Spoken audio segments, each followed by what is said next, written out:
Hey, good morning. We are in Yud Shvat season, Shloshim Yom Kedem HaChag, and of course that means Basi Legani. So Basi Legani, a brief introduction. Basi Legani is one of those things that, at least personally speaking, every year we get to it, every year we feel it coming, and it's the same, it's a feeling of comfort and of familiarity and Basi Legani, and we were familiar with the basic idea and the message of Basi Legani and a little bit of the history of Basi Legani. And then at the same time, it's massive, it's mysterious, it's vague, it's complicated, it's complex, especially certain mamarim of Basi Legani, but even in general, the whole idea that it's enormous. It's so massive that you approach it. I mean, again, personally speaking, I approach it with a feeling of like trepidation and what is it all about? What's really the message? It's almost like we've heard the message so many times that really, what's the message? Like what's going on? What's very geschmack is that, as we're going to see very beautifully, the Rebbe is going to start off the Maimer catching us up to speed in the Hemshech of Basi Legani.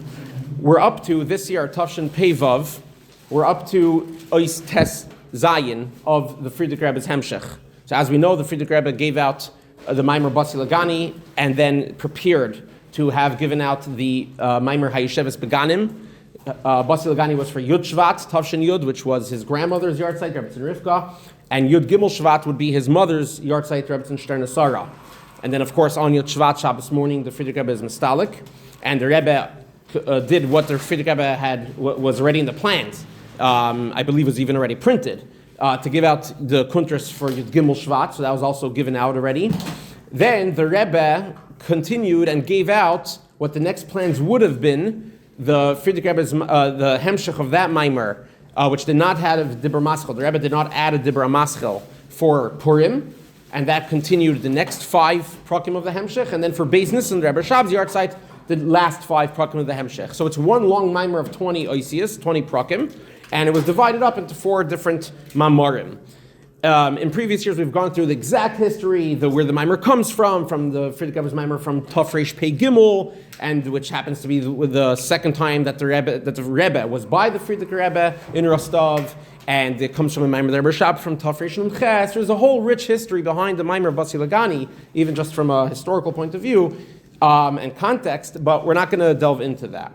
So, and as we know, the Rebbe every year, starting Tafshin Aleph, would explain one more ois of the Friedrich Rebbe's Maimer, and after completing one cycle of 20 prakim, Tafshin Yud Aleph to Tafshin Lamed, the Rebbe started again, and Tafshin Lamed Aleph through what would have been the end would have been Tafshin Nun, but the Rebbe stopped saying Mamorim after Chav B'Shvat Tafshin Memches, after Rebbe Tzemchai Mushka was installed.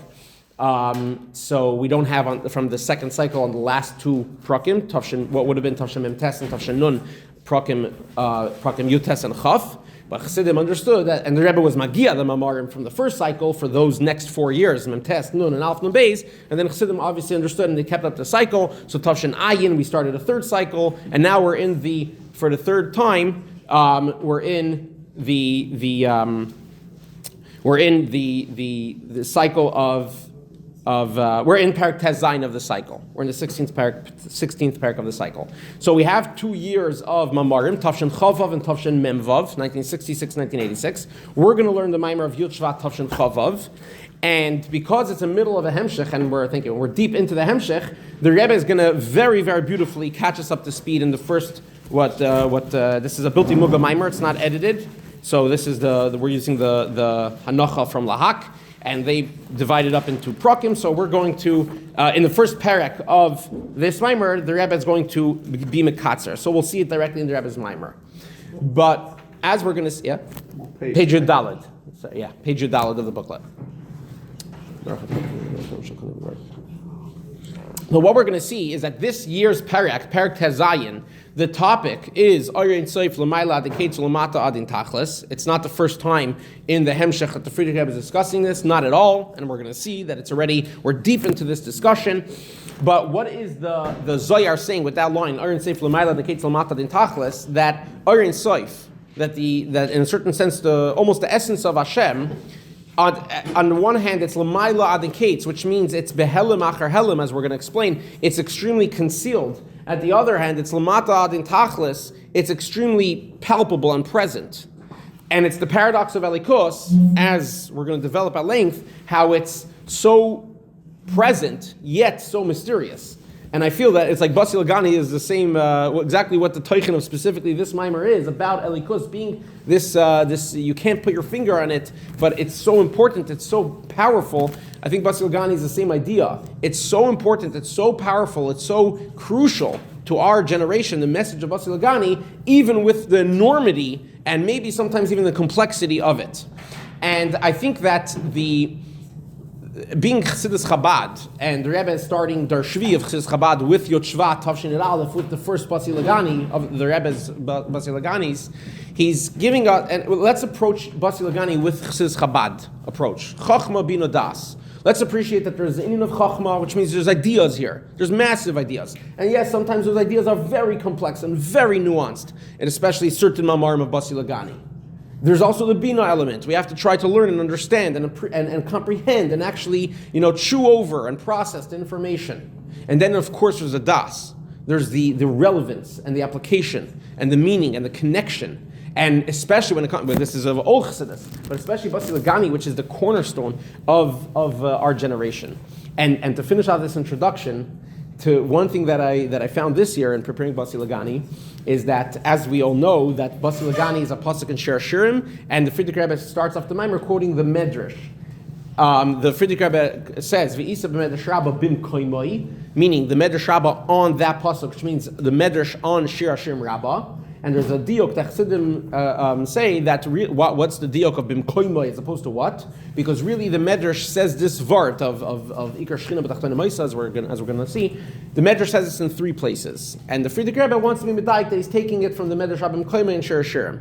Why? There's a famous vart from Chassidim that because in Shir Shirim it's quoted in Medrash and Shir Shirim specifically, it's quoted in the name of Rabbi Menachem Chasnei de, I forget exactly which Tana, but Rabbi Menachem, the son-in-law of whichever Tana before. So Chassidim say that the Friedrich Rebbe is hinting out of the Rebbe, Rabbi Nachem, the son-in-law, right? So that's a beautiful diok.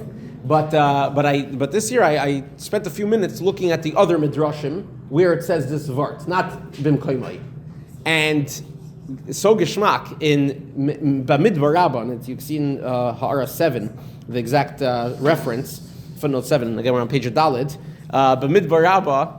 The Medrash, where else does the Medrash say this whole vart of Ikar Shechina b'tachtonim, where it talks about building the Mishkan in Parshas Naseh when the Mishkan is put up and inaugurated. So the Medrash talks about this idea of Basi Legani and quotes this pasuk and this vart that Hashem is saying, I've come back to my house, to my place, to my garden, to my chuppah, which is the Mishkan.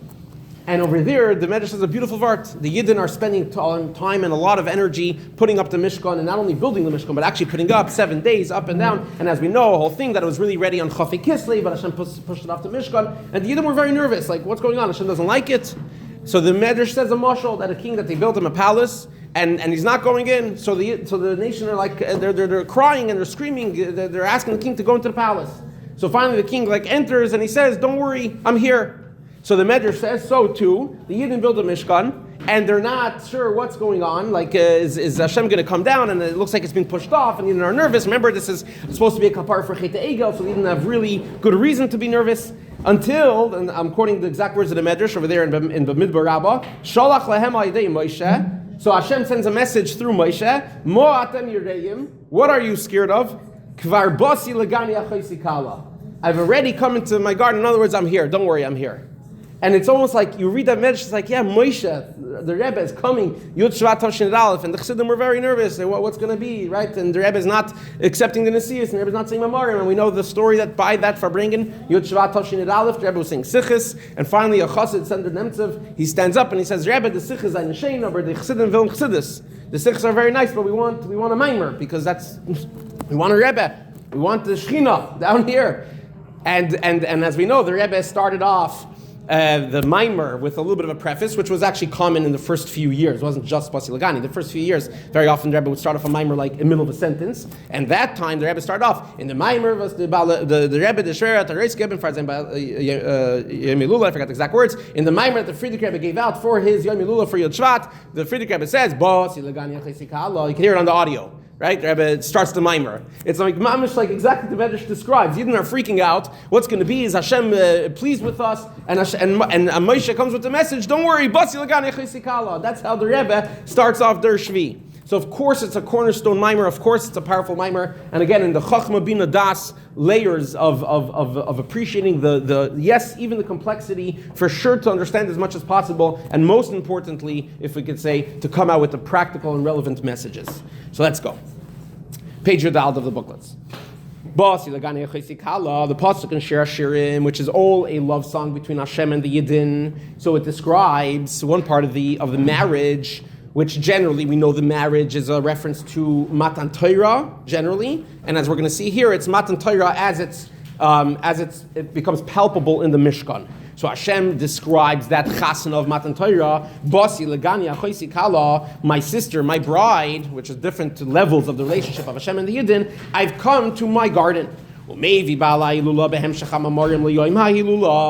Friedrich Rebbe, the Bala Ilula, brings in the Hemshech of the Mamarim that he gave out, starting from the first part of the Hemshech for the Yom Ilula, Mashakos of the Medrash, Legani, Lignoni. The Medrash points out that Hashem says, my garden, and the Medrash does a drush, that the word Legani is connected with another word, Lignoni. The exact diuk, the exact diktuk with the rules of grammar is because the nun of Legani has a dogish, which means that it's in the place of two nuns, and therefore the word Legani could also be read to be understood as Lignuni. A gnun, the Mefarshim of the Medrash explain, means a chuppah, or what's called a kilas chasanim, which means a bridal canopy. It's a beautiful place. It's not just a garden. A garden is nice, but more just in a nice place, it's a very personal place. It's a place of personal importance, of romance, and of that Hashem loves this world. That's how Hashem is describing this world. But the diuk that the Medrash makes is Legan inksiv kan elo legani. It doesn't say a garden, it says my garden.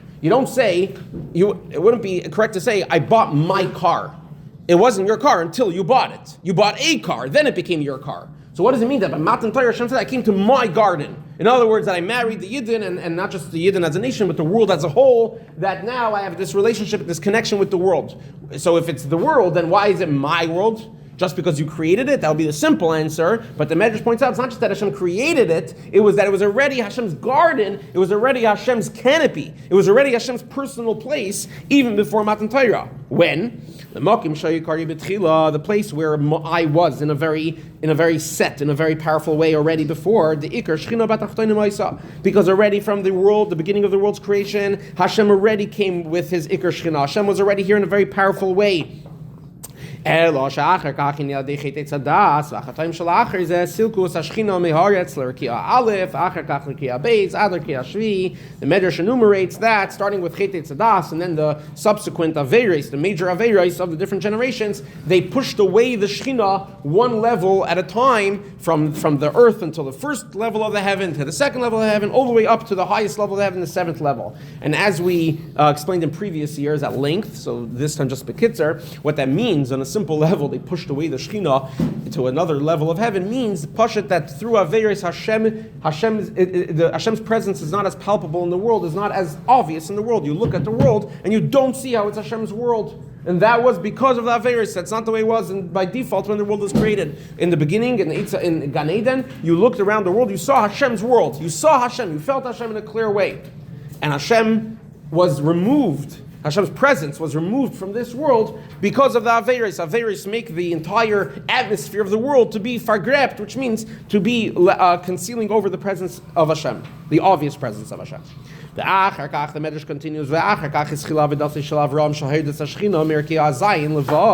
Then came the seventh tzaddikim, starting from Avram, who brought the Shechina back down one level from the seventh heaven to the sixth heaven, which again, according to that, means that he made Hashem's presence more obvious and more felt and more revealed in this world. And it was a process of seven tzaddikim until Moshe comes. Moshe was the seventh from Avram.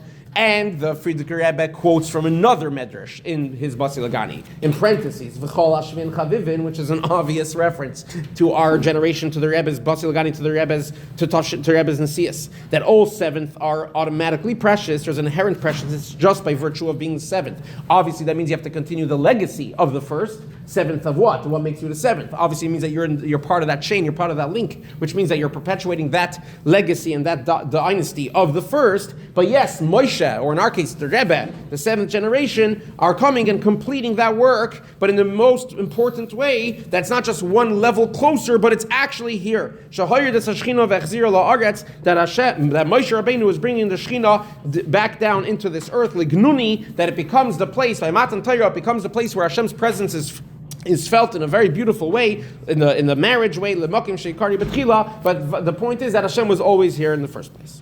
The Friedrich continues in his Maamar that this is not just a story of Moshe Rabbeinu, but this is Moshe Rabbeinu acting as the Nasi on behalf of every single Yid. With this powerful statement of Moshe Rabbeinu bringing down the Shekhinah into this earth, that becomes the formula of the Avodah every single Yid. Amech kulam tzadikim, because every Yid is a tzadik. And what's the Avodah of a tzadik? Moshe Kasu, the pasuk in Tehillim says, tzadikim yirshu aretz v'yishkenu la'ad aleha. There's a pasuk in Tehillim that says that the tzadikim inherit the earth, the land, and they will literally, and they will dwell forever on it. That's what the pasuk in Tehillim literally sounds like. The tzaddikim will inherit the land, and they will dwell forever on it. So the medrash, the same medrash, it picks up on that, and it says, the medrash's the wording is, and where do the Rishoyim live? The Rishoyim live in the Avir, the Rishoyim are floating around in space, only tzaddikim live on this earth. What's pshat? So the medrash explains that there's a deeper meaning in the pasuk. Tzaddikim yirshu aretz, aretz means Gan Eden, means Eretz HaChayim.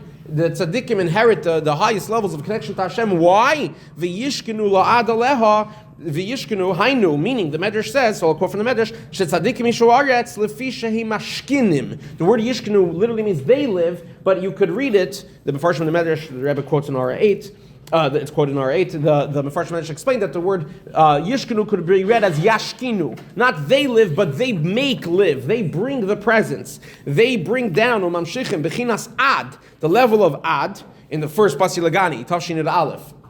The Rebbe says that in the Friedrich Rebbe's Maamar, it doesn't explain what the word Ad references, but in Likutei Torah it's explained. So in Likutei Torah it's explained that Ad is a level of Keser. For a whole discussion that's not relevant for right now. So the tzaddikim are what is the power of tzaddikim? That they could bring v'yishkenu la'ad aleha. They bring down the level of ad, marim v'kodesh, as we say in Shabbos davening, shechinad marim v'kodesh shemoi. They bring down this level of ad, the highest levels of Hashem, the level of keser, sheyiyah b'gili lamata aleha. They bring it down onto this earth. That's the avodah of a tzaddik, that they bring Hashem's presence to be felt in this world in an open, revealed way. Hainu liyos la'yisbarach dir b'tachtoinim. In our lingo, that would be called a dira b'tachtoinim, which is also, of course, from the Medrash, but it's, of course, from Alter Rebbe and Tanya, and it's, of course, from the Rebbe's mandate of Der Shvi, specifically, as the opening Basi Legani told us, that this is our job of Der Shvi, that we need to make a dira b'tachtoinim. We need to finish off what Moshe Rabbeinu, in essence, was doing, what the חידוש of Moshe Rabbeinu was. That's for every single Yid, because v'amich kulam tzadikim. Tzadikim yirshu la'aretz v'yishkenu la'ad aleha. The avodah of a tzadik is to bring down the gilui, Hashem's presence in the most revealed way in this earth. V'amich kulam tzadikim. Every Yid has to do that avodah. And if you want to know more about how to do this avodah, look at the way it was done originally.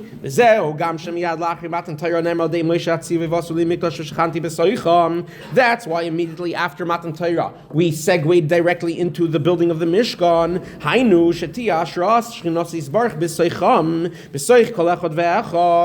That number one, that's already telling us that Hashem wants the Mishkan, Hashem wants His resting place, it's His home, to be in every single Yid, like we said before, as the famous diok goes. It doesn't say make me a mikdash and I'll dwell in it. It says I'll dwell in them. That the Mishkan was just like a portal, yes, a physical home that needed to be built, that was the holiest place on earth, sure, but it was actually just it was a portal that from the physical structure of the Mishkan, that same idea should transfer over into every single Yid's life. That through Hashem's resting place in the Mishkan, and then which ultimately means the Beis HaMikdash in later generations. And the Rebbe quotes from a Gemara, the Ashkan Mikdash Dikrei Mishkan, Mishkan Dikrei Mikdash. The Gemara in the beginning of Eruvin proves from Sukkim that the terms Mishkan and Mikdash are interchangeable. So Al Pi Chassidus, it's very deep because there were certain elements that were stronger in the Mishkan and were certain elements that were stronger in the Beis HaMikdash. That's not the point right here, but the point is that Mishkan, Beis HaMikdash, they're interchangeable. The Asuli Mikdash, Hashem is saying originally by the first Mishkan, but he's also referencing the later Bati Mikdashais, and the point is that throughout the whole history, B'shachanti B'soicham, it's in every single Yid. The Friedrich continues in Perek Beis.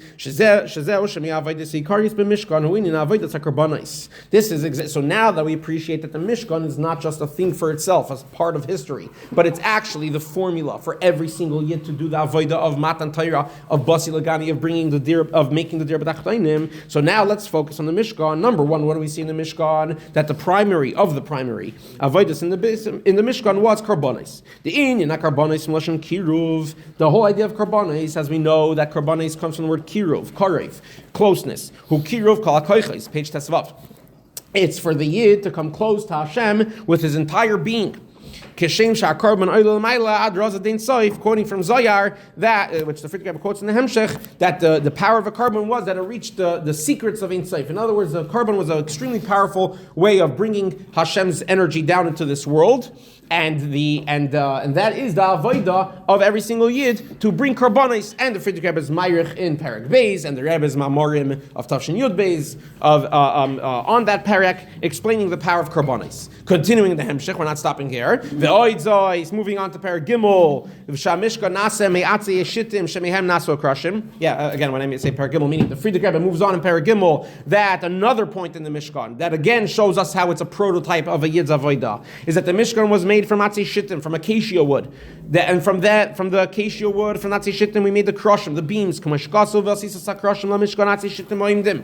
That the Pasuk says you should make the kroshim, and the Pasuk specifies that it should be Atzi Shittim, oimdim. They should be standing. Pashpshat, of course, that just means that the beams were not laid down horizontally, they were put upright vertically, and that's how you made the walls. As the Friedrich Rebbe is Meirich to explain that this is the whole avoid of the person. The word shittim, of course, you see right away, it comes from the word shtus, folly, foolishness. And we're talking about a negative foolishness. And really, when we say foolishness in Klippa, we don't just mean like things that are obviously foolish, even from a logical and mature perspective. Really, all of this world, all of Gashmis is inherently foolish. Because what does foolish mean? Because the whole world is a world of falsehood. It's a world of deceit. What? It's falsehood that it's covering over the truth. The truth is that it's Hashem's world. And like we said, the Shekhinah was pushed away. We don't see that fact that it's Hashem's world. So inherently, everything in this world, we're not just talking about things that that even Seichel and Nushi will tell you that's foolish. For sure that. And the Friedrich Rebbe even gives some examples like that in the Maimer. But even on a more edel level, our entire life, as it relates to Gashmias, is shtus. And that's the whole avodah, to take the power of shtus, of klippa, of sheker oilam, the deceit, the falsehood of world, and to make that a keresh, to make that a beam, a standing beam, and the diuk of standing, and this is quoting from, this is skipping to a little bit later in the Hemshech, but the Friedrich Rebbe uses this expression, a beam that goes from the floor all the way to the roof, and it connects them. It connects the ceiling with the floor with the roof, with the ceiling. Which means that the whole avoid of this world is to take the sheker and to be mahapich the sheker into keresh. Mahapich, literally like we use the concept of transformation. So in the word, you're transforming the word, you're rearranging the letters, that from sheker and from sheker of klippa becomes keresh, a beam. A beam means a channel, a conduit, a connector between this world and Hashem. Moving on in the Hemshech, and now we're skipping a little bit to along the theme where we need to head to. That was like the teichen of the first three prakim. Then skipping ahead to Perek Yud, which is the last mimer in the last parak in the second mimer of the Hemshech. the Friedrich Rebbe now starts a theme of the Yidden being called Tzivus Hashem, which is that the avodah of transforming the world and revealing out Hashem's world that's done through the Yidden. Ve'amich kol tzaddikim kanal, every single Yid. As we said, every Yid is a tzaddik. Lachein nikrei b'nei Yisrael b'shem tzivus havaya. That's why that's why Yidden are called Tzivus Hashem. Let's appreciate that this is that Yud Shvat is the week is always around the week of Parshas Boi. Where it says that the Yidden are referred to Tzivus Hashem when they leave Mitzrayim. So it's a connection to the Parsha. And again, not to delve into the whole history, but as we know, that the Mamar Basi Legani, Tafshin Yud are really Mamarim from Tafresh Pei Gimel, and there they have different Dibra Maschils, and what is now the Friedrich Rebbe's Mamar Basi Legani and Hayesheves Beganim, the first two Mamarim, the Hemshech, then was a Maimer Parshas Boi, Vayhi Be'etzem Emazah Yatzu Kol Tzivus Hashem Eretz Mitzrayim. So the pasuk of Tzivus Hashem in the root of Basi Legani is actually a core theme, and the Friedrich Rebbe spends time talking about it in the Friedrich Rebbe's Basi Leganis from Tafshin Yud. It's the end of the second Maimer, the end of Parak Yud. So the Yidden are called Tzivus Hashem. So Zakti Friedrich Rebbe, what is Tzivus Hashem? What does Tzava mean? The Tzava yesh by Gimel Pirushim. There are three taichen to the word Tzava. Loshen Chayil, number one, an army, the most literal meaning. The Hainu Anshe Chayil Kepshutai, meaning soldiers. So Tzivus Hashem means the soldiers of Hashem. Number two, Loshen Zman Mugbal. There's another taichen to the word Tzava, and we're going to quote a pasuk in a second, that it means a set time, a limited time. K'may shekasa, the pasuk in Eoiv, Halei Tzava le'enai shalei aretz. Behold, there is a limit to mankind on this earth. As Rashi and the Metzudas explain on that pasuk, that the word Tzava in that pasuk means a zman, or a ketzu zman, the Metzudas says. A set time, how long you live. So that's the second type of word Tzava. Uvilosh and Sivyoin, and the third type, Dr. Friedrich Rebbe, is that it comes from the word Sivyoin, which means a form. Kimoi b'tzivyoinam nivru. The Friedrich Rebbe quotes a Gemara Shoshana, which quotes the pasuk Vaychulu Hashamayim v'Aretz v'chol tzivaam, right? That word. So in the pasuk of the pasuk, he would say v'chol tzivaam, the hosts, the details, like the army. In other words, all the details of heavens and earth were finished on Shabbos. That's the pasuk. But the Gemara in Shoshana's darshins al tikrei b'tzivaam el tzivyoinam, that Vaychulu Hashamayim v'chol tzivyoinam, that when the earth was created, it was created complete. It was created with its entire form. The Gemara over there is telling us that when the trees were created, they were created already bearing ripe fruits. That's the point of the Gemara over there. But it learns it out from the pasuk Chol Tzivam, Al Tikrit Tzivam, El Tzivyoinam. So this is the third type of the word Tzivam, based on this Gemara, that Tzava means a form, and specifically Shuin and Ayoifi, a beautiful form, like the Gemara is saying, ripe fruits. And what does that mean? Aidei Skalus Mekolak Vanim. As we know that the beauty comes specifically when there's a fusion of different shades, different colors. Ve'hainu, so as the Friedrich Rebbe often does, he quotes the three taichen, in this case it's three taichen, the word Tzava, and he brings them all together. Dr. Friedrich Rebbe, the three taichen Tzava summarize what we're talking about here, the Avodah. The way that the Yidden do the Avodah of Tzivus Hashem, Shezuhi Amalchama, which number one, like we said, literally Tzava means a war, army. So it's the war. Yes, we're battling the default. We're battling the status quo of world. The world says that it's not Hashem's place, and we battle that to show and not just break, but to transform the world, that the world becomes Hashem's place. To make this world be Hashem's home, v'shachanti b'soicham, that he says, I will dwell among them. So that's the avodah of being a soldier. That's taich one of tzava. Harezal yidei avodasam bizman u'mokaim. That connects to the second taich. That tzava means a set time. You should know, Dr. Friedrich Rebbe, in the end of that maimer, that there's a time that you have to get this done. It's not going to be forever. Chaparain. And then the third taich of tzava, that remember that avodah of Yidden is always done in a way of fusion. Chulu. Here it's not spelled out, but if you go back to the original, to the Friedrich Rebbe's Maimon Parak Yod, he spells it out beautifully in, I would say, classic Friedrich Rebbe L'Shoinus. And the Friedrich Rebbe says, it's a whole arichos, I can quote word for word, that there's different types of Yidden. There are Yidden that are the Talmidei Chachamim, the Morei Torah, and then there's the Yidden who are the Morei Uvdin Tovin. They're simple Yidden. They do mitzvahs with tmimus and kabbalah soil. And the beauty of Klal Yisrael is that we have everyone together, that everyone's avodah is important. And there's no one that's not part of this job, all Yidden working together. So that's the three taichen of tzava, that we're an army, we have a mission, we're fighting, we're soldiers to get this done. We have to remember that we have a set time to get it done, and we have to remember to work together. Beautiful. So this is the idea that we're tzivus Hashem, that we're soldiers. The new paragraph on page Tesvav. The Friedrich Rebbe then continues in the next sifim, which again now become the third mimer of the Hemshech, which was given out Purim without a Dibur Maschil. As it's a Hemshech, which means that we're picking up on this exact point where the previous mimer finished off, that we're an army. So let's understand this concept of an army. So the Friedrich Rebbe continues in Perkei Aleph in the beginning of the third mimer, in order for the Yidden to conduct this war and to, of course, be victorious. For that they are granted the treasure chests of the king. Umaktim levar, and now that becomes the big theme. That becomes the big theme in the Friedrich Rebbe's Mamarim. So the Friedrich Rebbe starts off taking a step back. What's this idea of nitzachin that we said? First of all, let's delve into this concept of nitzachin. Nitzachin means that I want to be victorious. That's a concept of greatness. In other words, we're not talking about a stubbornness of childish immaturity. We're talking actually a very deep place within the nefesh that dafka a godel, dafka a developed person will have, that he needs to be victorious in whatever position, whatever values he has. And farkeret, not it's an immaturity. Whoever is greater, actually has a stronger sense of nitzachin. To the point that the king, who's the greatest, as the pasuk says about Shaul, but we use this description about the concept of a king.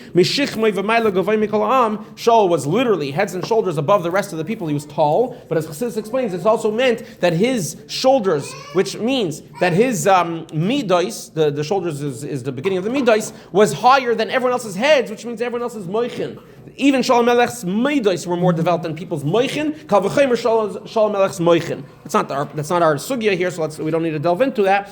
But this is the greatness of Shaul and of the description of a king. So a king is be'etzem a great person, not just a powerful person. He's a great person. He's a deep person. So a king who's the greatest, indeed, a king will have the strongest midah of netzach. Umevar, and the Friedrich Rebbe explains, indeed, there are two. Okay, so here the wording is Shnei Oifani Milchama, which sounds like it means two different types of wars. But first of all, the original lashon in the Friedrich Rebbe's memory is Shnei Inyonim b'Milchama, two parts of a war. And I think the hasbara is more that. It's not two different types of war. Maybe you could say it's also two different types of war. Remember, this is built in Muga, so I think we could explain it more using the original lashon of the Friedrich Rebbe, that two parts of a war. Let's see. There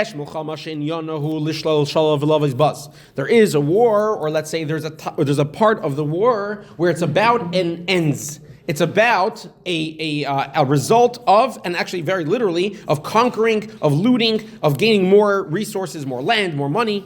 Aval ikar inyan milchama. Here you see the lashon. Aval ikar inyan milchama.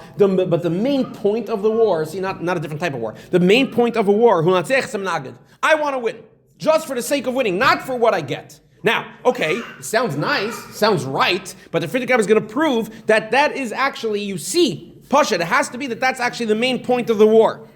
Because the difference is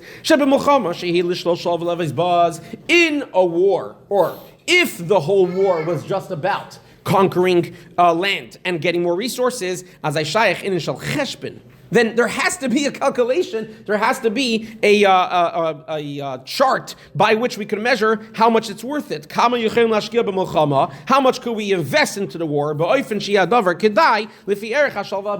If it's all about getting a certain amount of money or land or resources, then I could only put in less than what I'm going to get out.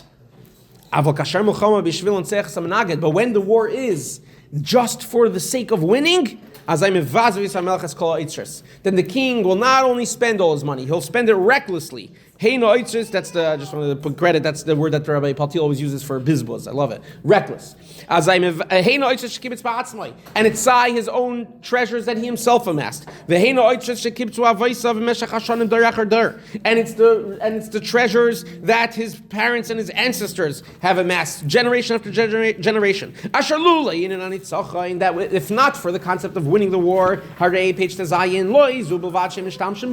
in a usual situation, not only we don't use it recklessly, we don't use it at all, and not only we don't use it at all, we don't even show these treasures. And then all of a sudden, to win the war, the king opens up his treasures, and he spends it recklessly. There's no cheshbonus. When you need, take more, but get the job done, win the war. So in order for the soldiers to effect the victory. So let's appreciate what the Fridrik'er Rebbe is bringing out. Very geschmack, very powerful. That if it was just for the result of the war, for the result of winning the war, then you have to make a cheshbon. I can only put into the war less than I'm going to get from the war. But it's not about what you're going to get from the war, it's the actual victory itself. So even if we end up penniless, we're going to win the war. We need to win the war. And as the Friedrich Rebbe talks about as well, the Rebbe here does not emphasize this point, but the Friedrich Rebbe mentions it very clearly. And in other Mamarim, the Rebbe talks about at length that the king is mashach chayav mineged. The king puts his own life at risk. So again, that can't be for the sake of gaining more land. He's not going to put his life at risk. He's putting his life at risk to win the war, because to win the war is so important. It touches into etzem hanefesh. Now, in the broader scheme of the Maamar, as we're going to see in a second, we're going to now go into this concept of the oitzar, the treasure chest, and that takes up a few Maamarim, which means a few years of Basi Leganis, including our year. And then stay tuned in Perek, I believe it is Yud Ches, starting Yud Ches, Yud Tes Chav, I think it's the last 3 prakim of the Hemshech. So in a couple of years, the Friedrich Rebbe comes back to explain this power of Netzach, how Netzach is Mushush and Etzem HaNefesh. So this Netzach piece still will come up later in the Hemshech, but in the meantime, he explains what is this oitzar that is being given out for the Netzach. The last 3 lines of the first paragraph in page Tezayin. As the Friedrich Rebbe explains the specific process, how that works, that even though, of course, the king deals directly and he gives the resources over to the generals, but it's not for the generals to use for themselves, it's for the generals to give over to and to use on the foot soldiers, the simple soldiers, because they are the ones to effectuate the whole point, the victory of the king's battle. And of course, in the Nimshal, that means that, of course, Hashem deals directly with the Rabbeim, with the Tzaddikim, to give them all these energy, but the point of the energy and the point of having a Rebbe is for the Chassid. The point of all the Giluyim that we have, of Chassidus in general, and of Der Shvi specifically, and of the Rebbe, and the Rebbe's Torah, it's all for us to use. So continuing on this path, and now this becomes the big theme. What is this oitzar in the nimshal that Hashem is dispensing, and in a reckless way? Makdim levayer. So starting from Perek Yud Beis, that becomes a big point in the Hemshech. He starts off quoting this vart from Zoyar. Maimer atikuni Zoyar oirin soif lemaila adin ketzul mata adin tachlis. That, and we have to get used to this line, that the oirin soif, the unlimited light of Hashem, is lemaila adin ketz, is above to no end, ulemata, and it's below adin tachlis. The word tachlis literally means a purpose, but it also means it's an expression of a definition, meaning of a context, so a simple word to be would use an end. So it's not the exact word of end, but it's the idea of end. So simply said, that's describing the power of Hashem's unlimited light. It's all the way up, it's all the way down. Obviously, there's a tremendous amount of layers of diyukim, and in fact, we could say that a massive bulk of Chassidus, not just Basi Legani, massive bulk of Chassidus, of all the Rabbeim, are coming to explain this line of Zoyar. What does this mean? And we'll bump into it all over in Maamarim, not just Basi Legani, explaining it deeper and deeper and deeper, and it's a central line in Chassidus. And the Friedrich Rebbe brings this to ultimately explain what the Oitzar is, but it takes a long time. It takes a lot of prakim, which for us means a lot of years. Starting from Perek Yud Gimel, and that's Yud Gimel and Yud Daled, the Friedrich Rebbe first focuses on ha'inin d'lamata adin tachlis. What does it mean that the Oirin Seif goes all the way down?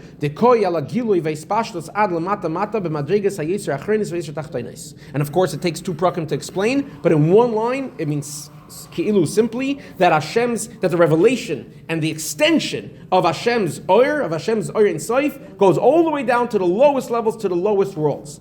And over there, the Friedrich is Mayach to explain that it means even El Mazah Gashmi, and even Klippa, and even Shalosh Klippas Atmeis, and even you're doing an Aveira, and he goes on level after level after level to explain that yes, even in the darkest of the dark, Hashem is there, the Oir in Seif is there as present as ever.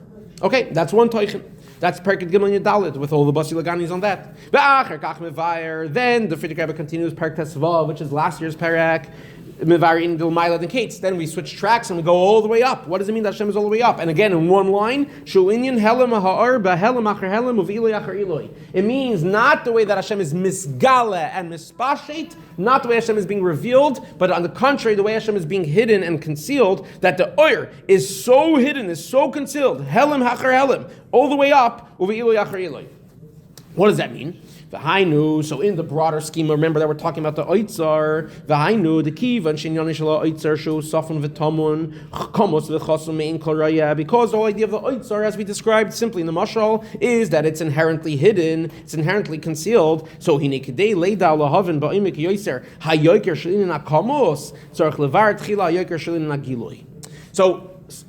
Spoiler alert, sneak peek, obviously, in the Nimshal, what's the Oitzar? Is the Oitzar the part of Elikus that's Lamata din Tachlis and all the way revealed? Or is the Oitzar the part of Elikus that's all the way hidden?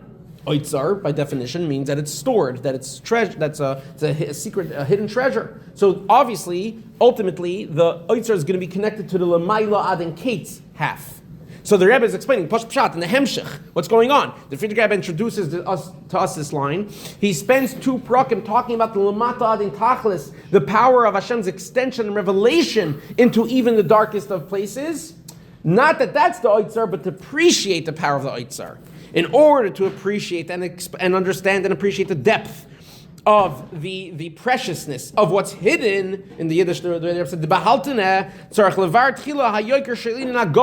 we first have to preface and we first have to appreciate how much we could appreciate of Hashem's revelation, the antplekta in the Yiddish, the way that Hashem is revealed. That's the lamata din tachlis. And the Rebbe is explaining, that's the Hemshech. That's why the Friedrich Rebbe first spends 2 prakim, Yud Gimel and Yadalit, to tell us about how Hashem is Lamata din Tachlis revealed. Not Hashem, or in Saif. That's why Hashem is revealed. So then Perek Tesvav starts going back to Lamala din Kates, because that's ultimately where we're going to end up with the Oitzer. Which is the hiddenness and the secrecy of Hashem. So Perek Tesvav started this discussion of L'mayla din Kates, and sneak peek, Perek Yud Zayin, which is next year's Perek, will be the culmination of that topic, and the Friedrich Rebbe is spelling out that is the Oitzar, and obviously a specific level within the Oyer and Seif L'mayla din Kates, that's the Oitzar, but that's next year. Now we're back to Perek Zayin. So what is Perek Zayin? So we understand that we're in L'mayla din Kates, we're in that we're in the general theme of Oyer and Seif L'mayla din Kates, Ulamata din Tachlis, but more specifically we're in the L'mayla din Kates track, because that will subsequently become the point of what the Oitzar is. So what's Perek Zayin? Zakter Rebbe, so now in Perek Beis, we're going to start quoting Perek Zayin, and as we know, what was Basi Legani every year, specifically in the first cycle, the Chafs, the Yuds and the Chafs. The Rebbe would go through the Perek, literally quote 3 lines at a time, 5 lines at a time, sometimes 1 line, and explain it and break it down, and sometimes tremendous diyokim, and sometimes Pasha just giving you the hemshech and showing you the flow of what's going on. In other words, sometimes tremendous depth and chidushim, and sometimes obviously chidushim, but sometimes just it's very simply just keeping you on track and telling you what's going on, and that's what we're going to see here. The Rebbe is going to start off now quoting the first few lines of Perek Zayin of the Friedrich Rebbe, and then we'll continue throughout our Maimer quoting more and more of the Perek. And in our booklets, we could always, if you ever want to go back and reference, so that's on page Ches, Tes, and Yud of this booklet. That's the Perek Zayin of the Friedrich Rebbe's Maimer. And so now we're going to start with the first few lines, and the Rebbe is going to show us where are we in the Hemshech, what's going on now. Perek Beis, Mamshech ba Maimer. So the Friedrich Rebbe continues, V'hinei, this is now the direct quote, V'hinei, Beis, Inonim Elu Darin Seif L'mayla din Kates, U'Lamata Mata din Tachlis. These 2 ideas of Oyer Ein Seif being so unlimitedly high and so unlimitedly low. These are 2 levels within Oyer and Seif. And there's a tremendous difference between them. So obviously we want to understand what Friedrich Rebbe is saying, but let's appreciate that. Of course there are 2 levels. We spent 3 prakim explaining the L'mayla din Kates Lamata din Tachlis. So number 1, why do you have to say that for 2 levels? Number 2, what are you trying to emphasize? That there's a massive difference between them. So what really is the toichen of this Perek Zayin? Zakter Rebbe. So the Rebbe explains. So what is Perek Zayin to coming to tell us? The Hinei. Very beautifully, very pashut pshat. What the Rebbe is going to break down what's happening here.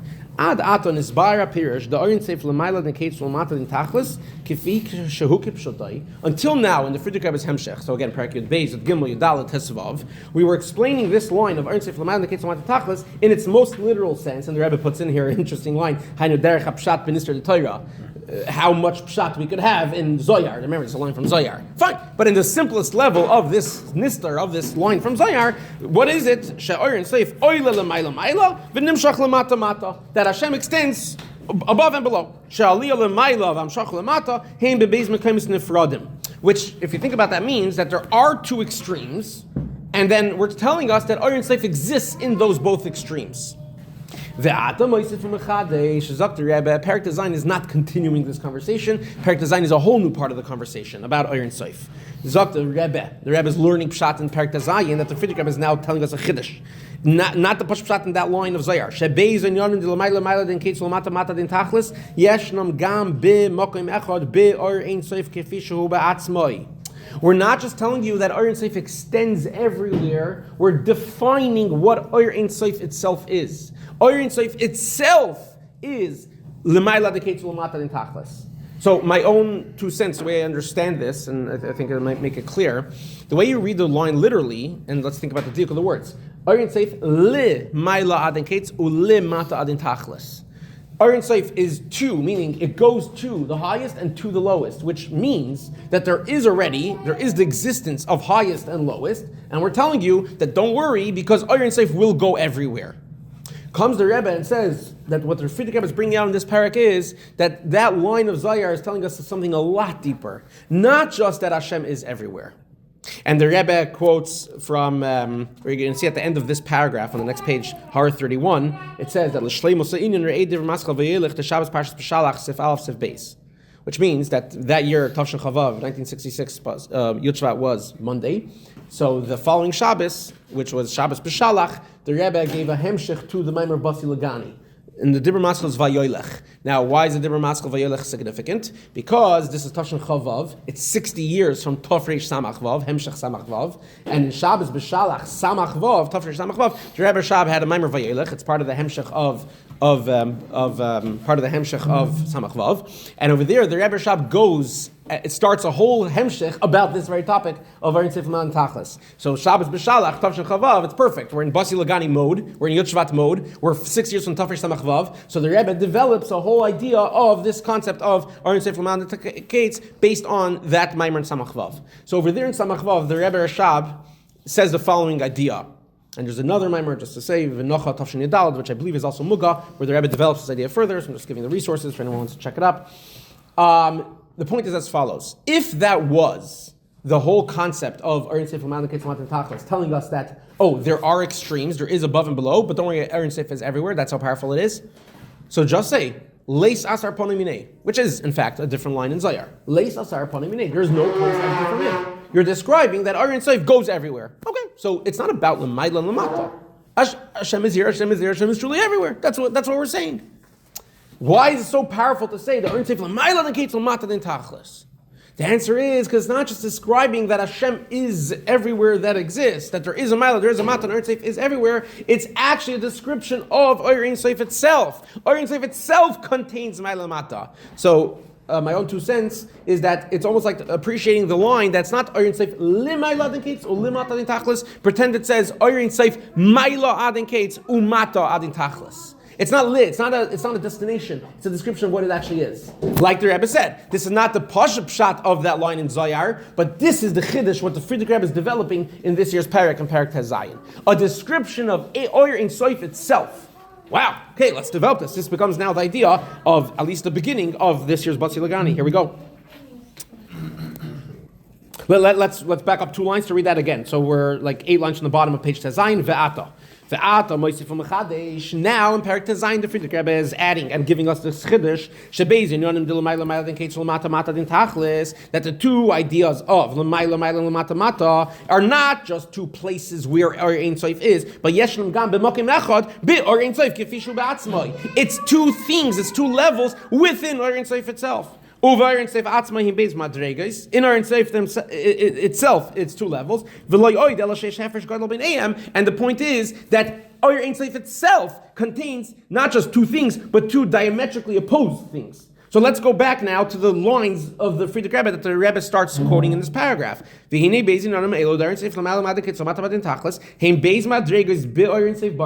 appreciate what the Friedrich Rebbe was really saying. He's not just repeating from the last four prakim that, no, what the Friedrich Rebbe is bringing out, the Rebbe uncovers, is that this is a description of Oirin Soif itself. Now we appreciate the חידוש. Of course, yesh hefresh gadol between למעלה, מעלה, למטה, מטה.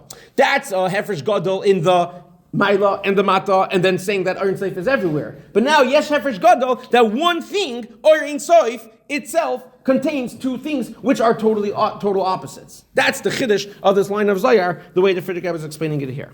4 lines from the bottom of the page. Move on, and to put in a little bit of depth, a little bit of Chassidus iyun. And again, this will be the topic more developed in the following Maimer of the next Shabbos, Vayoylech of Tavshin Chavav, which Be'ez Hashem hopefully we'll get to learn, and over there the Rebbe spells it out more clearly, so let's just do it on a surface level over here. Mizeh move on, from this is understood, She'eina kavana linina yichoyles. The Friedrich Rebbe is trying to bring out that the Zohar is not referencing yichoyles. Yichoyles means the ability. That's what the word means, yochel, the ability. We're not referencing here the concept that we all know that Hashem could do everything. He's a kol yochel. Why not? Which means there is this concept in Kabbalah and in Chassidus that's discussed a lot, which is the yichoyles of Atzmos. That Atzmos of Hashem could do anything. Specifically in this case, that Hashem could go down, could minimize himself and be revealed, and Hashem could stay hidden, which is obviously true. But that is a description of Hashem's Atzmos, the Yechilas of Atzmos. Clearly, what the Friedrich Rebbe is trying, the depth of what the Friedrich Rebbe is trying to bring out here, is that that's not what the Zohar is referring to when it says, even though the way we just said is that we're describing two inyonim of Oirin Soif itself. Oh, so you're describing that Hashem could do anything. No. Let's differentiate, Dr. Rebbe. Why? A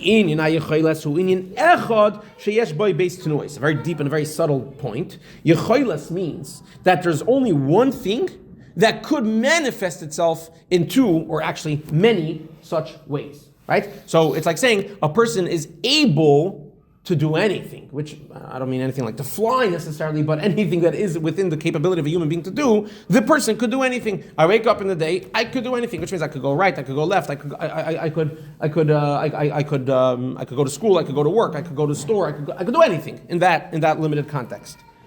So Yecholes represents this very, very, very non-existent state of anything tangible where anything could happen. Anything is possible. You cannot look at that idea, right? It's not even a thing, but this idea of Yecholes, you cannot point to Yecholes and say, oh, Yecholes has two opposites in it. No, it doesn't. First of all, it has more than two. And more than that, they're not opposites. Because in the realm of ability, in the realm of possibility, anything could happen equally. They don't oppose each other.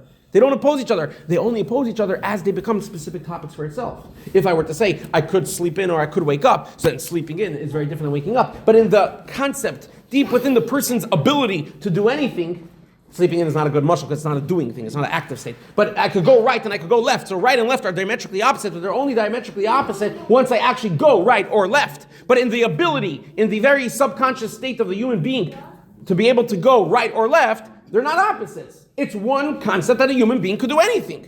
So number one, it's not two. Number two, it's not opposites.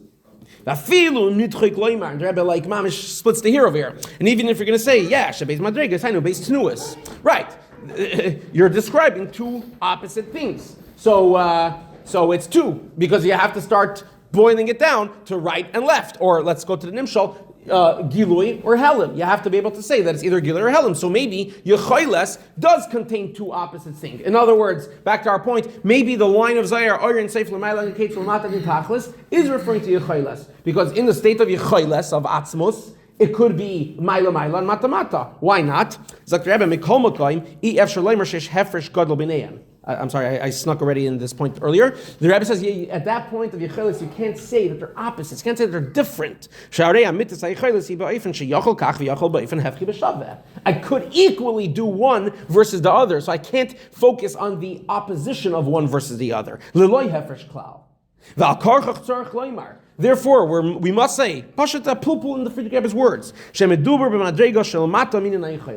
so if the Friedrich Rebbe is using those words, that they're two madregos, and there's a hefresh gadol, clearly what the Friedrich Rebbe is trying to say is that we're not talking about Yecholes of Atzmos, we're talking about a level below Yecholes, where it's not just this sublime state of Yecholes, where anything is an option, because Hashem can do anything, he's a Kol Yachol, but we're referring to a tangible level of Oyer Ein Soif, that's the words in the Zayar, Oyer Ein Soif, and we're talking about the way that Oyer manifests itself in L'mayla the Kates L'mata Badin Tachlis into Yecholes and Giloi. So what we just read in these Isis was pure, the excuse me, Oimek of Chassidus, pure, in the yeshiva, mashpia, and ashir would break his head on this for a few weeks, and describe each level.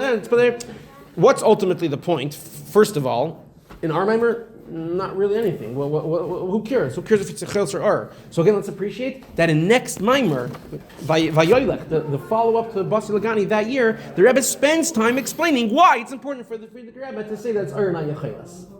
So appreciate that this is discussed.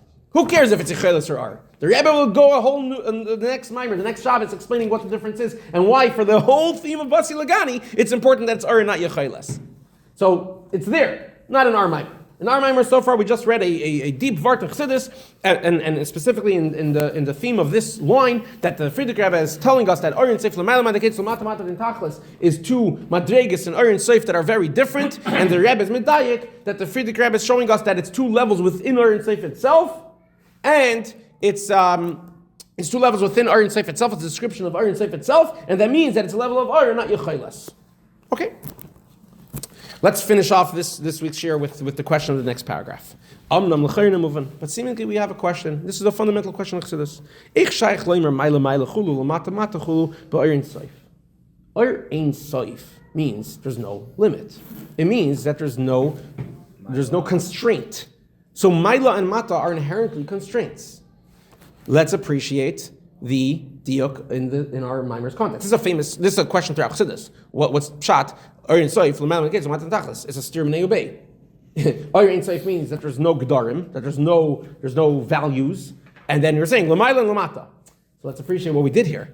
If you say, like Pshat of that line, that it's telling you that Oilamois have Maila and Mata, and Oilamois doesn't just mean our physical world, it means everything of creation. Oilamois have Maila and Mata, and we're telling you that Ar and Seif exists in Maila and Mata, fine, then we can appreciate. Ar and Seif is a description of Ar and Seif itself, and L'mayla and L'mata is telling us where it is. But what was the point of this Perek Zayin, the way the Rebbe just built it up in the previous paragraph? That no, it's a description of Ar and Seif itself. It's a description of Ar and Seif itself. So it's a steer back to the stira. Then it's back to the basic question. How can you say that? It's Ar and Seif and it's L'mayla and L'mata. Ar and Seif means there's no Maila and there's no Mata. A few more lines to finish up the question. Dehine befirush Ar ein Seif, to explain the words Ar ein Seif. Mevar Rabbeinu Azakim b'chamim kaimis. The Alter Rebbe explains in many places. She'ein zeh Ar shen nimshach me'ein Seif. Another idea, bringing out the same point. The Alter Rebbe's diuk is that it's not Oyer of Ein Soif. That there's Ein Soif. Again, that is true. That is true. There's Atzmos Ein Soif. And we're saying that it's the Oyer that comes from Ein Soif. The Kiyim, Zok, the Alter Rebbe in many places. Definitively, what does Oyer Ein Soif mean? Oyer Shehu Atzmoi Ein Soif. Not Oyer of Ein Soif, Oyer that is Ein Soif. Just like Atzmus Ein Soif, just like the Ma'or is Ein Soif, of course, Hashem in his essence is Ein Soif, is unlimited. So the Or that emanates from Hashem's Atzmus is also unlimited. Hainu Ein Soif Ha'amiti, She'ein Lo Tchila Ve'ein Lo Soif, Chulu, it's true unlimitedness, it doesn't have a beginning, doesn't have an end, that is the description of the Or. And again, like we built up in the previous paragraph, like the Rebbe built up, that's the חידוש of Perek Zayin. Ve'emkein, so to wrap up the question again, Ve'emkein Lo Shaykh Be'chilukim Dargis Demai Lo Mata. So what in the world does it mean to say that Or Ein Sof is Maila and Mata, and like we appreciated from this parak, that it's not Limaila and Limata. It's not telling us where it goes, but it's a description of what it is. How can you say that it's Ein Sof and it's Maila Mata? That's the question that the Rebbe starts off the next part of the discussion, which again, this is the theme of this year's parak, of this line of Ein Sof Maila Maila and Chetz Mata Mata and Tachlis. And as we build it up, we'll see how this Oimek and this Chakira of Chassidus, the Chachma and the Bina part, like we started off saying, is very strong, is very important for the theme of the Oitzar, of the Ein Sof, of the energy that we get to fulfill Hashem's mission of transforming the world and making their B'tachtonim, and stick with us as we continue through the Maamar and develop all these ideas.